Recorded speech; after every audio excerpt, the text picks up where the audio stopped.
Khalid loved all things scary. He lived for horror movies, spooky stories, and creepy games. His YouTube channel was dedicated to all things terrifying. He reviewed horror films, narrated ghost stories, and even played horror games live. His fans loved his enthusiasm and his genuine fear. Khalid wasn't just acting scared, he truly enjoyed the thrill of being frightened.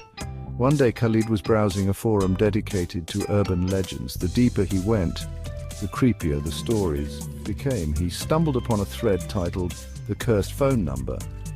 Curiosity piqued. He clicked on it.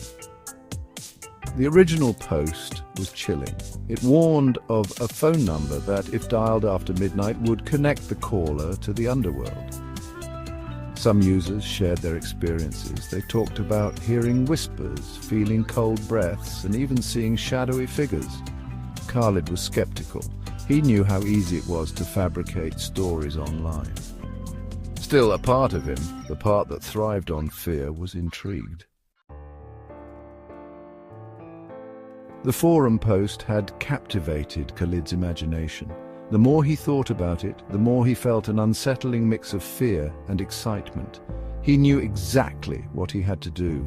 He would call the number, live, on his channel. His fans loved a good scare, and what could be scarier than dialing a number said to connect to the underworld?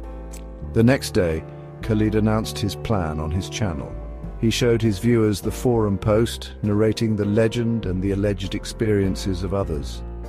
His viewers were buzzing with anticipation. Some were skeptical, some were worried, and many were thrilled. The comment section exploded with messages daring him to call the number. As midnight approached, Khalid felt a knot of anxiety in his stomach. He was excited, yes, but also genuinely scared. The closer it got to midnight, the more real the whole thing felt. The number, scribbled on a piece of paper, seemed to stare back at him. The clock ticked past midnight. Khalid's heart pounded in his chest. He could hear his own blood rushing in his ears. He took a deep breath, picked up his phone and dialed the number. The phone rang once, twice. He held his breath, waiting, then a click. The line connected, but there was no dial tone, no ringing, just an empty, echoing silence. His room felt colder, the air thick with anticipation. He could hear his viewers in the live chat, their messages scrolling rapidly, a mixture of excitement and fear. Then a voice, raspy, deep, and chillingly close, as though whispered directly into his ear. "Why?" the voice rasped. "Did you wake me up?" Khalid froze. His blood ran cold. The voice was distorted, inhuman, like nails scraping across a chalkboard. He tried to speak, but fear choked his words. The chat went crazy. His viewers were witnessing something truly terrifying. The room grew colder, the air hung heavy, and the lights began to flicker ominously. A shiver ran down his spine, and he clutched at his chest, his heart pounding like a drum.